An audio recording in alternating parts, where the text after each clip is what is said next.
I have a crazy base. At least I plan on having a crazy base. You see, over the past couple episodes, we've kind of been working out some ideas for this thing. In the previous episode, I spent I think around about 6 hours in total just deforesting this area here.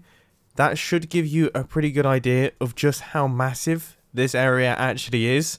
And in today's episode, we are going to do a lot more work on it. A lot more work on it. I actually plan on getting the starting foundations all worked out, which is absolutely terrifying, by the way, because you have to think, you know, the decisions that I make in this episode are going to last for the entire season. I'm going to be living with these decisions for years. And last night, I went to bed at 4 o'clock in the morning. I've had 4 hours of sleep. So maybe this isn't a good sign. Iskall actually gave me a massive number of slime blocks when he built up that bouncy castle.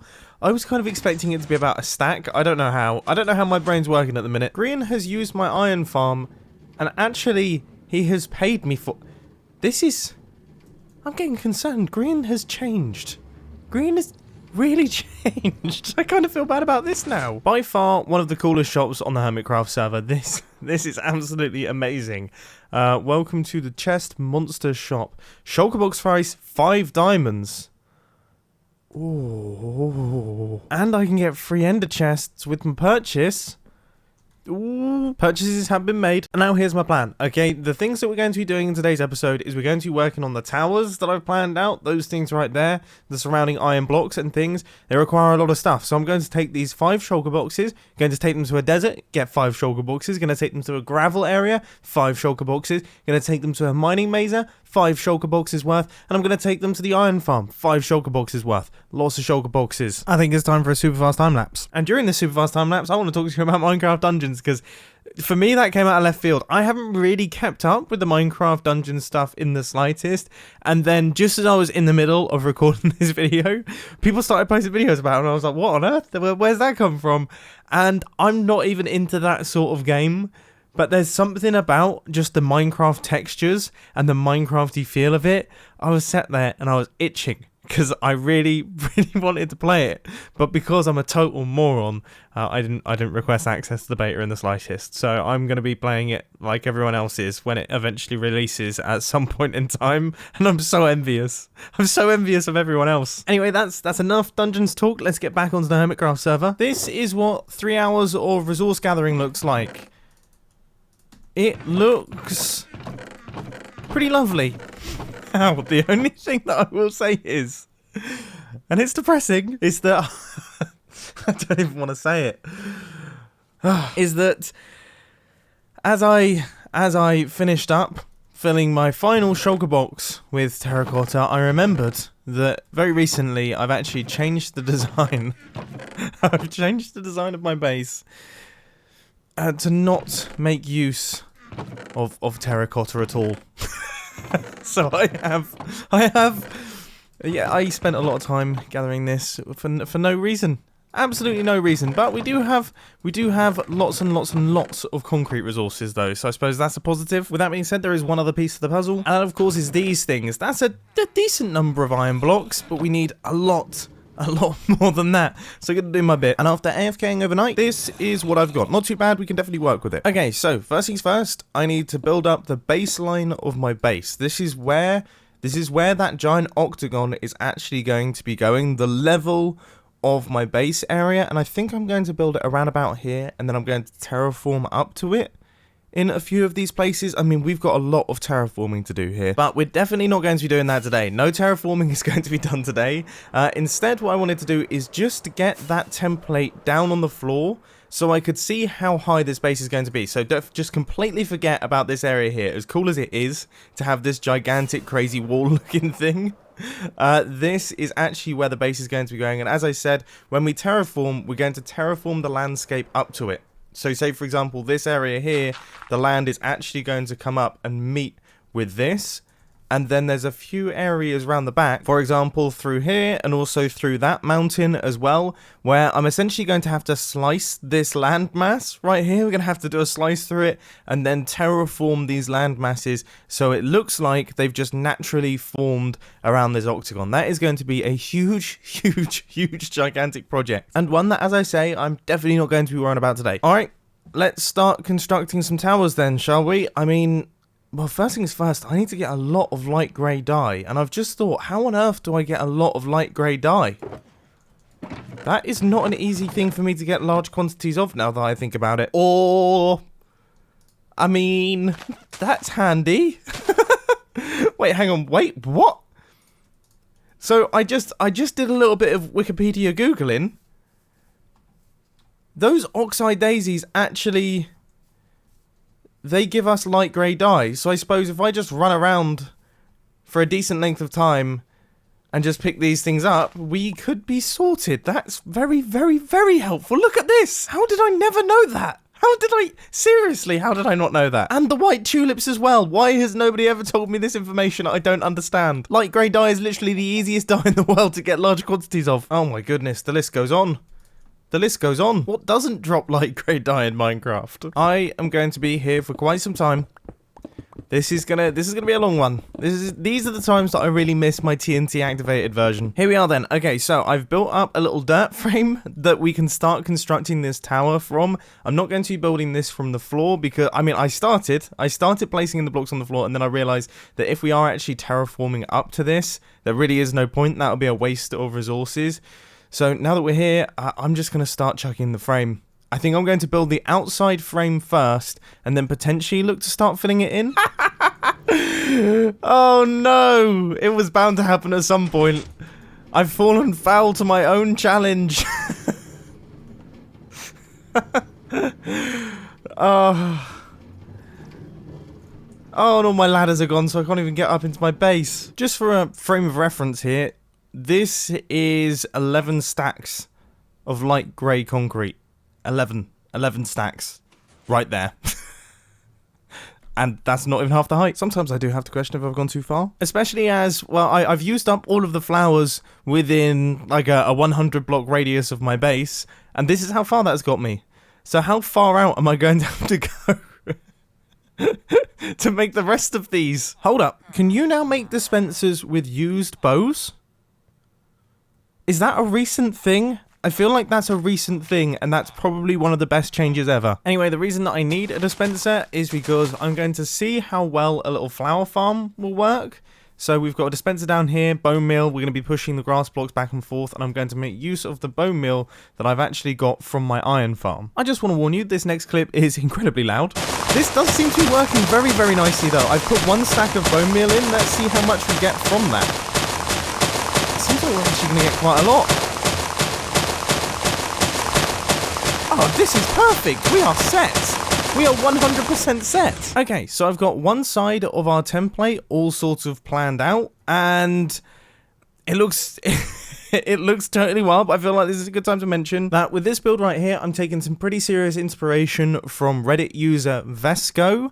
I'll put a link to his Reddit post down in the description so you can see what I'm working from. Now, his design was made out of prismarine and dark prismarine, and it was also a little bit taller. There was an extra bit, but I don't think I'm going to be having that in my build because I kind of like the idea of it looking... This almost feels like a cup. Do you know what I mean? When these are spread out, there's going to be 8 of them around. It's going to look like they're kind of pointing towards the sky, and I really, really like that concept. Especially when, of course, we get our massive, organic, old, ruinous tower built up in the center that goes right the way up to the sky limit. I mean, that is going to look...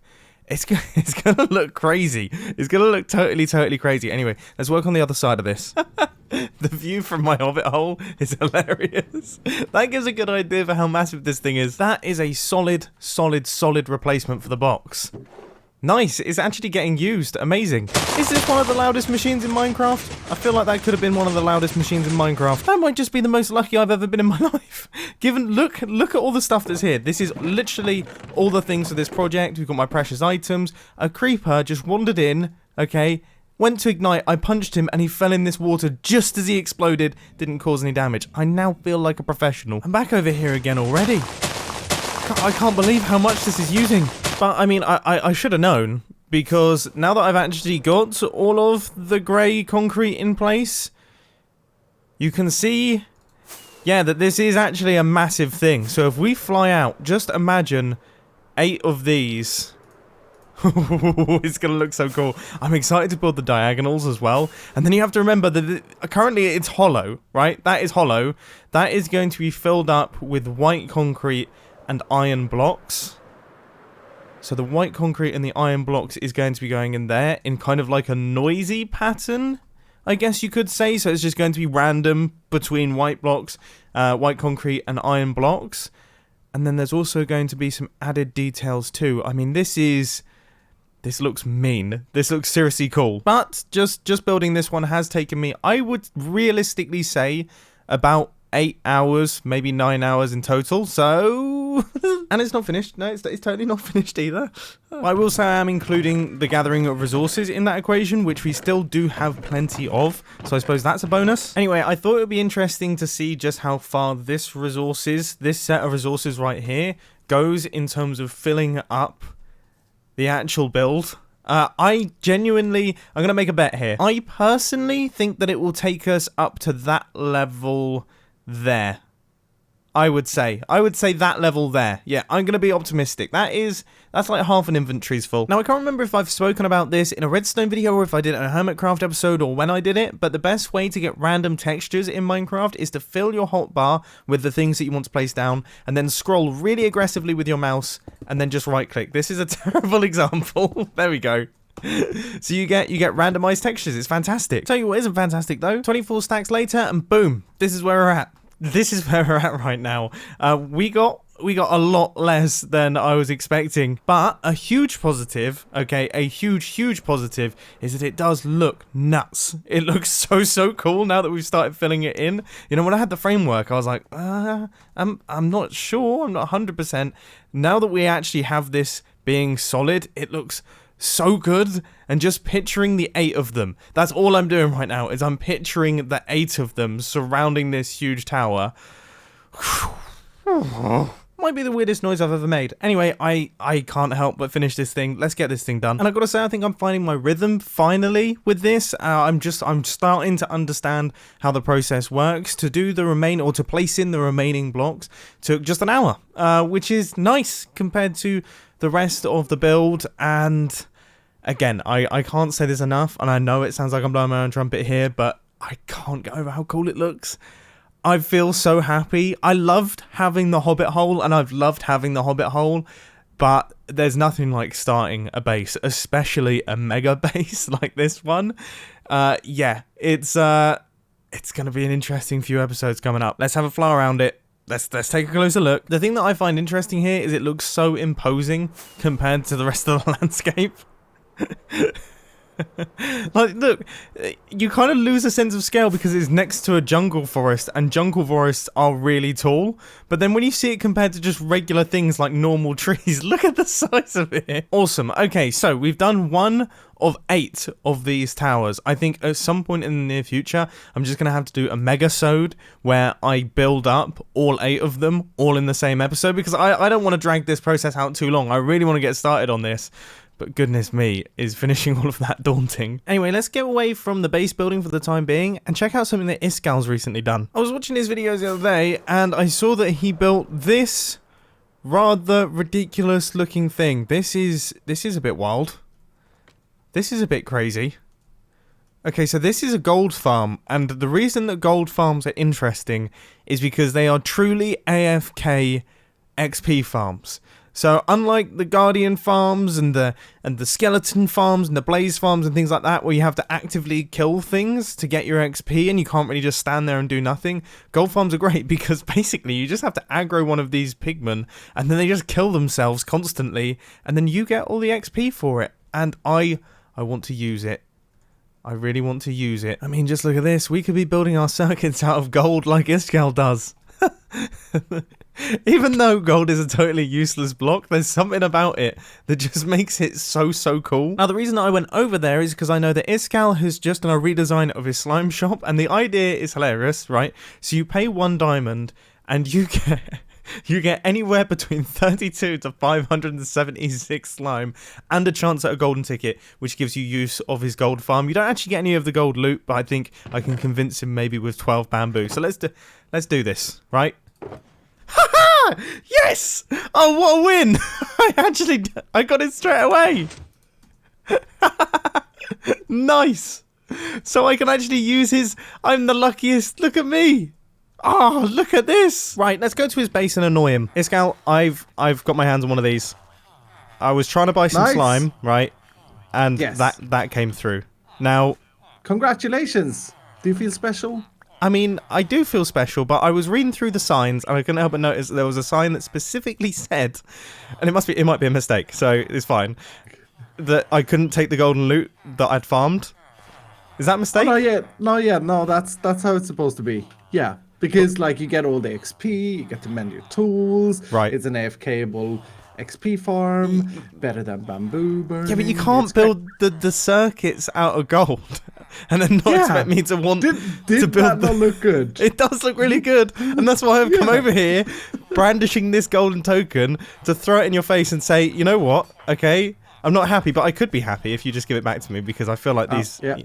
I could be happy if I was able to get the golden loot. So I've come at you with a deal, all right? And you're going to like it. Are you excited? Yeah, I'm always interested in some bargain. Yeah. All right. It's going great. Hermit challenges, okay? Hermit challenges. New members. Extra friends for all of us. Benefits you because... Sometimes I watch you from afar and I see you don't have many visitors to this place. If you got more people into Hermit Challenges, you'd have more friends, you'd be happier. You'd be happy. Do you want happiness, dude? I am happy. In fact, you know what? It's an even bigger gift because I'm bestowing upon you the ability to add new members to Hermit Challenges, which previously, that was a power that only belonged to me.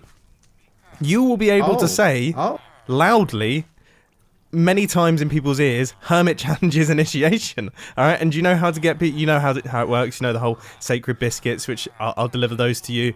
Ringing the bell, setting fire to blocks and things like that. You know how it all works. You're familiar with it. You've gone through it yourself. You've experienced it fully. You just do a bit of that action, right? Okay. New people, more friends. Iskall's happy. Everyone's pleased. Mumbo gets lots and lots of gold in his inventory. Honestly, it's always a pleasure. It really is. It's nice seeing you every single time we pop by, and I'm glad that we got this worked out. I think Iskall said about 4 words during that entire meeting, but it sounds like there were words of agreement, so happy days. I've returned back to my base, and it seems like not only am I building a tower over here, but also I'm building a tower inside my hobbit hole. But the latest message is a compliment from Grian saying that my base is looking awesome. That's very, very kind of him. I need to use that messaging service more often, but I can never think of what to say. No, I can't help myself. Okay, I've been looking at this thing right here, and I've been thinking it could do with a little bit of colour, and I spoke to Iskall about it, and he also said that it could do with an accent. The word accent is what he used, and I think he could be correct. That is really, really annoying. But yeah, having given it some thought, I 100% agree, and I personally think a really good colour that could go alongside it is cyan concrete, just to add like a bright flash of colour into the otherwise quite monotone build. So I'm going to give that a go. Not on a particularly large scale, just enough to see if it actually works. So I've only done 1.5 stacks. Obviously there's much more required to actually do this full thing, but if I spin around now... Yes, that will look so good. If we wrap that right the way around the top and then down the bottom as well, so we have those 3 stripes being uniform throughout, that looks seriously cool and so futuristic. That looks so futuristic, and the colour goes really, really nicely with the vibrant, saturated colours of the jungle. I like this. I really, really like this. I'm pleased. Right, we've started my base. This is awesome. Thanks for watching. See you later. Whoa, that was abrupt. That came out of nowhere. End the video. Or not, actually. Now, just for some context, I was trying to get the thumbnail for my video. I was trying to work out some angles and things. And Iskall couldn't help himself. What on earth is this guy doing over here?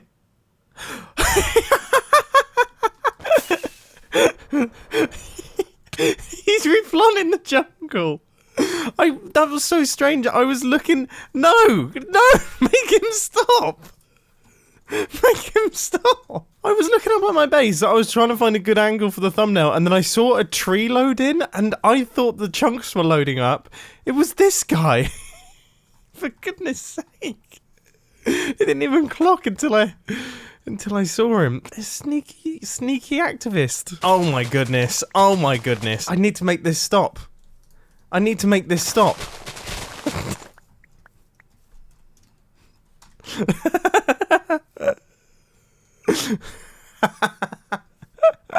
Unbelievable. Absolutely unbelievable. But the good news is, I think he has given the official base name of Hermitcraft Season 7. It's going to be Mumbo Jumbo's Bold and Beautiful Base. Stunning. So there we go. Now it is the official end of the video. I really do hope that you enjoyed. That was a really fun one. So good to get started on the base. Honestly, it feels so good. Feels so good to actually start work on like the main... Like it's going to be your home for the next year and a half, nearly 2 years. So... It's a big moment, and I feel like we're pulling it off.